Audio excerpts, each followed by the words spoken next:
Yo guys, what is up? Max in a Borderlands 4 video, and today we're talking about Borderlands 4's Endgame, or the lack thereof.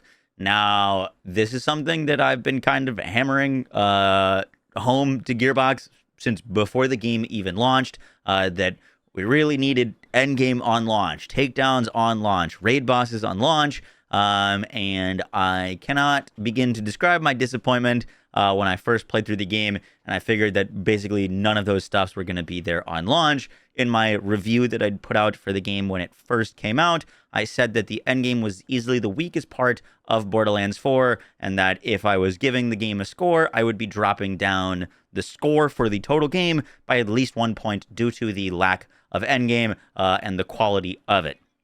Since then, I put out countless tweets trying to put out some ideas for how to improve the endgame, and this video is basically going to be accumulation of a lot of ideas from myself and also from chat about things that we would like to see, not only for like new content added to Borderlands 4, but mainly the big focus of this video is going to be how to improve the current content in the game to create a more enticing and engaging endgame. Now, I do want to note that this isn't a video where I'm like, oh, I put too many hours into the game and now I'm bored. There is content in this game that is potentially really good, but it's just not part of the game. There's no reason to run it. There's no reason to do it. And I think there's a lot of systems already in place in the game that with some improvements, they could turn into a fantastic endgame. And so that's kind of the focus of this video. We're going to be talking not only improvements to current content, but also new content ideas, as well as like quality of life and things I'd like to see added. I hope you guys enjoyed the breakdown. Let's get right into it. Today's video is sponsored by Rig. They just released their brand new headset, the R5 Pro HSs, which is the first product in their R5 headset line. And this headset is officially licensed for PlayStation, but it's compatible with all consoles. I've been using mine on PC. Now, what sets this headset apart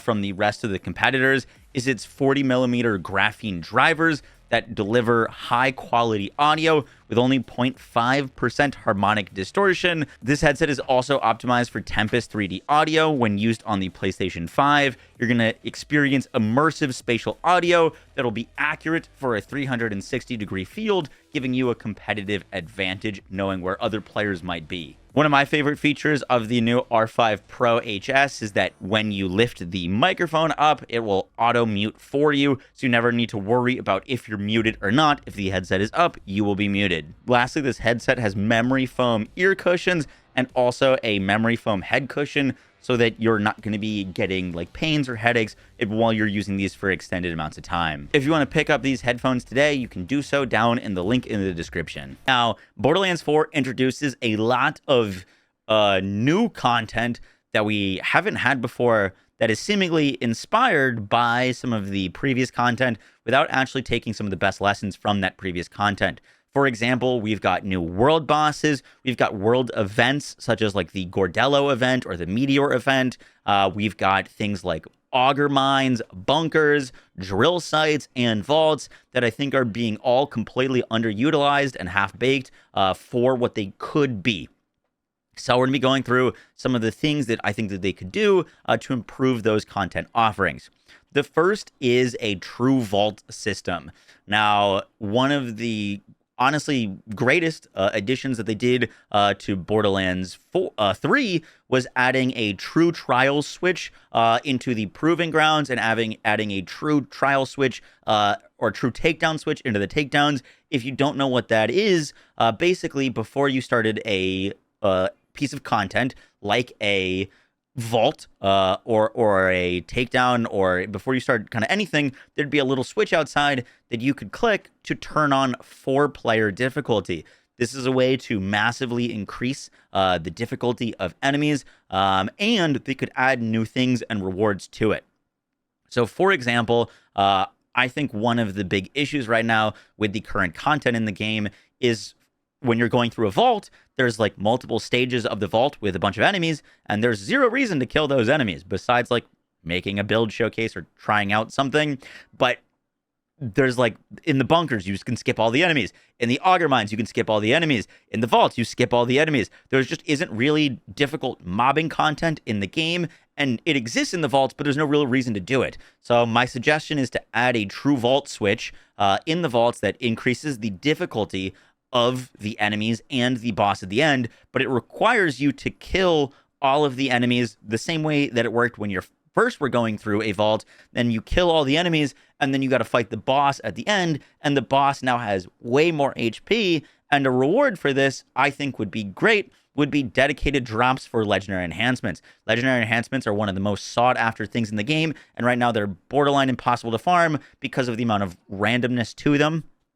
If they added these true vault switches, maybe every time you go through a vault where you've got to go through all of the mobbing and the boss, that would take a while, you'd have like a 75% chance to get a legendary enhancement, or even a guaranteed legendary enhancement, and the different vaults could have different like manufacturers. So the one in the Fade Fields could drop Jacob's, Ripper, and like Order enhancements. And that way you could go through this, have an endgame content to engage with that's challenging, but also a way to dedicated farm some of the most desirable items in the game.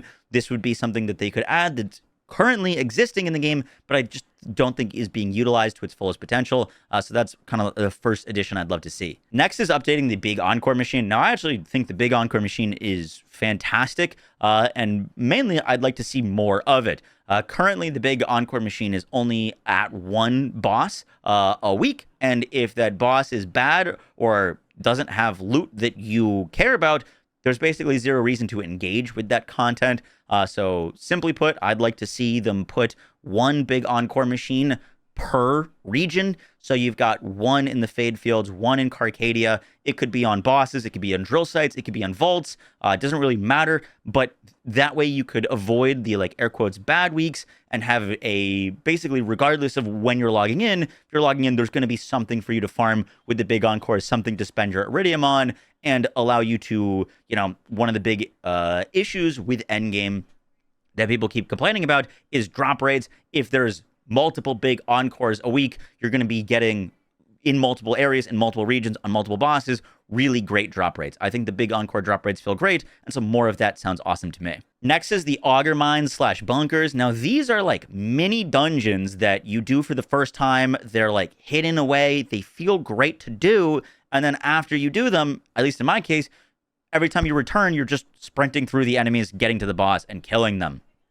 I would love to have another reason to replay these, similar to our suggestion with the True Vaults, so that you could kill the enemies leading up to the boss and then kill the boss, and you could just constantly do that.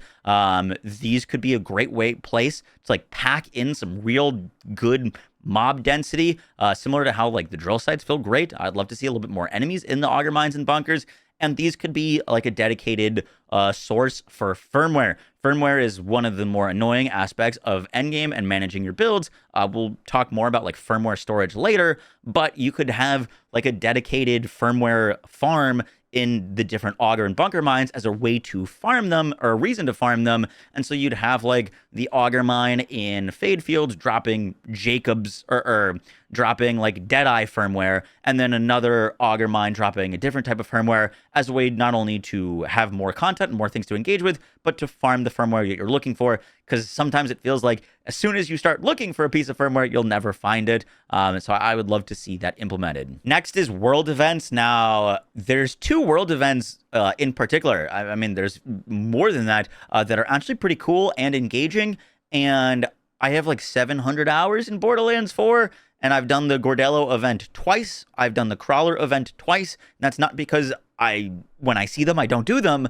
I've only seen these things pop up twice in like hundreds of hours of playtime. I don't really understand what the decision-making was on that because they're good content. The Meteor event is like bugged and needs to be fixed. But for example, the Gordello event is like Slaughtershaft arena type content that in theory would be fantastic addition to the endgame, but you'll never see it. So like, why does it even exist?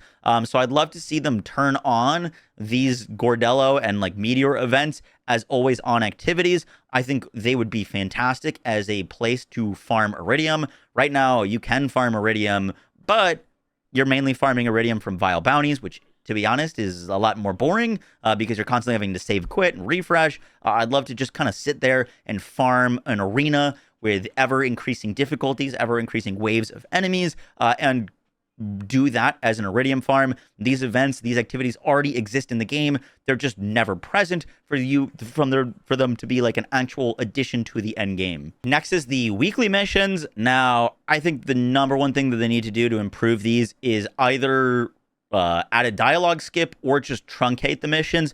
A lot of the like weekly activity missions are front loaded with dialogue, where you've got to do 2 to 3 minutes of dialogue, listening to what you're supposed to do on the quest, what you're going to like be headed towards, or what your objective is, and then you get to the actual good part of the quest, which is killing enemies. I think it's a very silly decision to have dialogue be a large part of your end game content, especially if you've heard it before and you're going to hear it multiple times over when you're supposed to like farm these as something.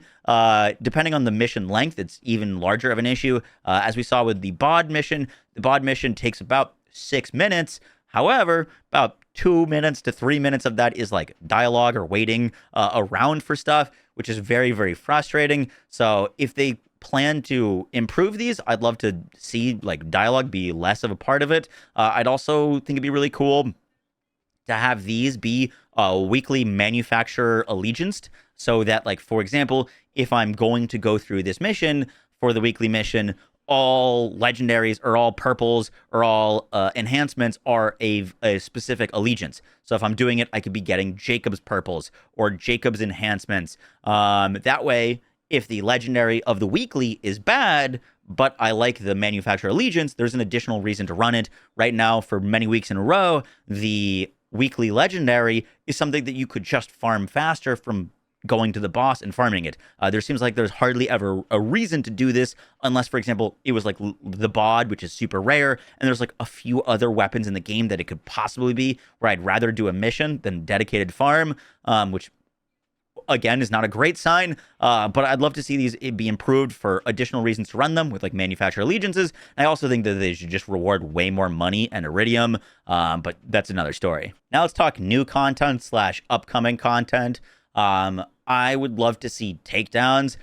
I'm still scratching my head on the decision to not include them in the roadmap or at launch for Borderlands 4. I think takedowns were arguably, at least in my opinion, the best content that we've gotten in a Borderlands game. The Maliwan takedown is something that I've run genuinely thousands of times. It was fantastic. It was, if you don't know what a takedown is, it was basically Borderlands' version of a raid, but not requiring multiple players. They were built so that you could play them solo, and they would have a variety of both mobbing content. For example, the Maliwan takedown, you were breaching a Maliwan fortress where you had to clear the gate, and then once you were inside the gate, you got swarmed by enemies, and then a massive door would open with a spider tank that would try to kill you. If you killed the spider tank, you'd go down into an arena with Valkyries and then fight the Valkyries, and then you'd go across a bridge that was swarmed with enemies, and then if you got through that, then you would fight a massive Maliwan like experimental robot. It was just so cool, and they could do these takedowns for the different enemy factions, like a Order takedown or a Ripper takedown. There's so much they could do with this kind of difficult content, and I know that they've got the like raid boss upcoming, and I'm really hoping that that's great, and I hope it delivers the same satisfaction that a takedown does, but I don't see why we can't have both raid bosses and takedowns. So I'm really hoping to see that content return. Next up is a boss rush / a boss gauntlet.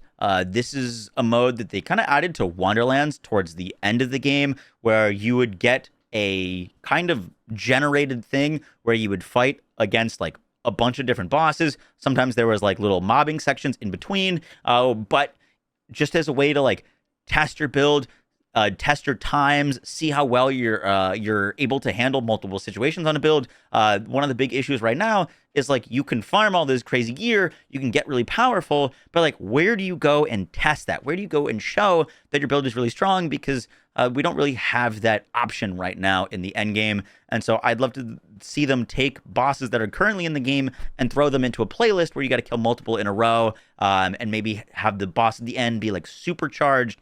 They could throw in a bunch of like world drops into this to world drop or maybe achievements. Maybe there's cosmetics that you could get from doing the boss rush. If you do it on all the different characters, you get an exclusive cosmetic for doing it. Just something involving like a boss gauntlet, I think would be awesome. The next thing I'd love to see are like Slaughtershaft Zones added to each of the region. Obviously, this would be something more difficult to implement and probably something we could see in DLC content. We don't know that they're adding new areas in the new content, so I'd love to see them include like regional slaughter shafts in those new regions. Slaughter shafts, if you don't know, are basically arena content. We've got multiple waves of enemies to fight through. I would love to see like themed slaughter shafts where you've got like an order slaughter shaft and a like ripper slaughter shaft, and then you could have a unique boss at the end with unique rewards. Just more really challenging mobbing content. Now the rest of the list is some like kind of wishful things that I personally would like to see, but I don't think are like needed. One thing that I thought added a lot of variety to Borderlands 3 was Arms Race. Now, I thought Arms Race was a good baseline of a game mode. However, they never like fleshed it out or expanded on it. It was always the same boss, always kind of like the same storm patterns, always the same rewards. And I think a mode like that could be really interesting, but more as like a roguelike where you're starting from nothing and you could progress with your skill tree, with your character, and with your weapons. Basically kind of taking the successful roguelike model from a lot of games. Remnant 2, I believe it is, or Remnant 1 has a fantastic kind of version of this where you'd go through areas and fight a boss and you'd get rewards and progress and you'd kind of go until you die. Would be really, really cool. And a way to like get cool stuff besides just your dedicated boss farming that you're always doing. We know that UVH6 is on the horizon with pearls. A big complaint I see about the endgame is that they don't see a reason to play on the higher difficulties. Players don't feel rewarded for increasing the difficulty. And I see a lot of players just playing not even on UVH. So I'd love to see a reason to play on those harder difficulties. One of those biggest incentives could be Pearl Essence. If you don't know, Pearl Essence are a tier higher than Legendary, and I do think it makes a lot of sense that the rarest loot in the game should be found on the hardest difficulty. I also think we need a lot more firmware. Jacob's firmware, Malawan firmware. A lot of these like manufacturers don't have firmware, and they could introduce that as like UVH6 firmware, which could be very, very desirable. And lastly, we've got some quality of life changes. Now, quality of life changes are really not the focus of this video, and I don't want them to be, so I'm just going to be kind of speeding through these. But firmware storage. Firmware is one of the more annoying aspects of managing Endgame, and it can be a real drag, especially when you go hours without getting, like you need one more piece of firmware on a specific thing. You go hours without seeing it. I'd also love to see shared bank SDUs. More Iridium farms. Vial bounties are cool, but they can be real boring, as suggested above. There's a lot of cool ways that they could implement more Iridium farms. I'd love to see a sell button for ground loot. You go over to a weapon and click the sell button instead of having to put it into your inventory. Shared maps between characters. I'd love to see unique enhancements for melee and minion builds. Melee and minion builds are just kind of lacking in terms of build diversity for like the things that they could do. Borderlands 3 had super cool, unique artifacts that allowed for crazy melee builds and stuff like that. And right now there just doesn't really exist for like minion and melee builds. So they're just focused on guns. And if you're not using guns in your build, what kind of enhancement do you really use? I'd also love to see bladed weapons increase melee damage. It's a big thing that's missing from melee builds right now is it doesn't really matter what gun you're holding. And so bladed weapons not buffing your melee damage seems real weird, especially in a Borderlands game. I'd love to see some more shield buffs to increase build options. Right now there's a lot of shields and like 2 of them, maybe 3 are like worthwhile. I know they've been paying a lot of attention to weapons, but we really, really need some extra shield diversity. Loot not falling off the map through floors, pretty self-explanatory there. Trouble 0 point and Crucible reworks. I really think that like numerical buffs for some of these skills are never going to quite cut it. There really do need to be some like genuine improvements to these things through AI, through functionality. I'd love to see that changed. Here's kind of a thing I'm a little bit here or there on. I don't think we really need to see white and green loot dropping on UVH5. It doesn't really add anything. It's just kind of annoying. So I would probably remove that. Could be a reason to play on UVH5. Dedicated drops for legendary enhancements, as stated above. Like a true vault could be a way to farm that. I think there needs to be some source of dedicated legend enhancement farming. I'm imagining that's what their plan is for the raid boss that's getting added, but that's not until December. I'd also love to see guaranteed firmware on gear at UVH5, potentially increased phosphine / dedicated drop rates on UVH5. This is something I'm also a little bit iffy on. I wouldn't be mad if like dedicated drop rates increased by like 0.5% or something like that, something pretty insignificant. Per the increased difficulties, I have seen a lot of players really frustrated that they don't feel like they're rewarded for taking longer to kill a boss, for example. I personally haven't really played multiplayer, but I've heard it's a real rough time right now. There's also still a ton of UI bugs and things that need improvement. I'd love to see manufacturer buffs for Hyperion, Order, Atlas, Ripper. There's just a lot of types of specifically licensed parts, not really weapons. Like there are some really cool things you could do, but like really it's just like kind of Jacobs and Torg that people are really looking for on their weapons. Some changes to that would be great. Loot filter would be fantastic. I'd love to see them remove hard-locked immune phases on bosses. Some bosses have immune phases, but if you have enough damage, you can kill them, such as like Callus. Callus has a hard immune phase, but if you kill her before it, then you're good to go. Bio Thresher, Bio Bulkhead. Some of these enemies are a real pain to farm in Endgame because they have hard-locked immune phases. Next up, build loadouts. I'd be down for like purchasing. They give us like 5 build loadouts, and then we could maybe get more SDU points to get more, or maybe we have to buy them with Iridium. Could be a sync for both of those resources, but build loadouts would be so huge for Endgame. Volume sliders for dummies, options for proccing kill skills on them, just more ways to mess around with the dummies. Photo mode, and then dueling / trade. Guys, that's going to do it for the video. I hope you enjoyed. Let me know if there's anything that I didn't mention or didn't talk about that you'd like to see added. The main focus that I wanted to be on for this video is not really new things or things that aren't in the game that they could add, but more so that they have a lot of things and content already in the game that with a few tweaks to difficulty, to reward structure, to turning them to be always on, I think they could massively improve the endgame offerings of Borderlands 4. Endgame is incredibly important to players such as myself that really like the build crafting and the farming that Borderlands games offer. I'm not asking Borderlands to ever be like an MMO or something that has infinite amounts of endgame. I do think that Borderlands in general is a game that you can play, farm the endgame, do your stuff, and then move on. However, I think a lot of players are finding that there isn't a lot to do at endgame, especially when we've seen better endgames at launch for other Borderlands games. Wonderlands, for example, launched with 4 raid bosses, and we have none till December in Borderlands 4. So I really do think that there are a lot of improvements that they can make with current content, with current offerings, to bolster the game and make it better. If you guys enjoyed the breakdown, I'll catch you on the next one, guys. Take care. Peace.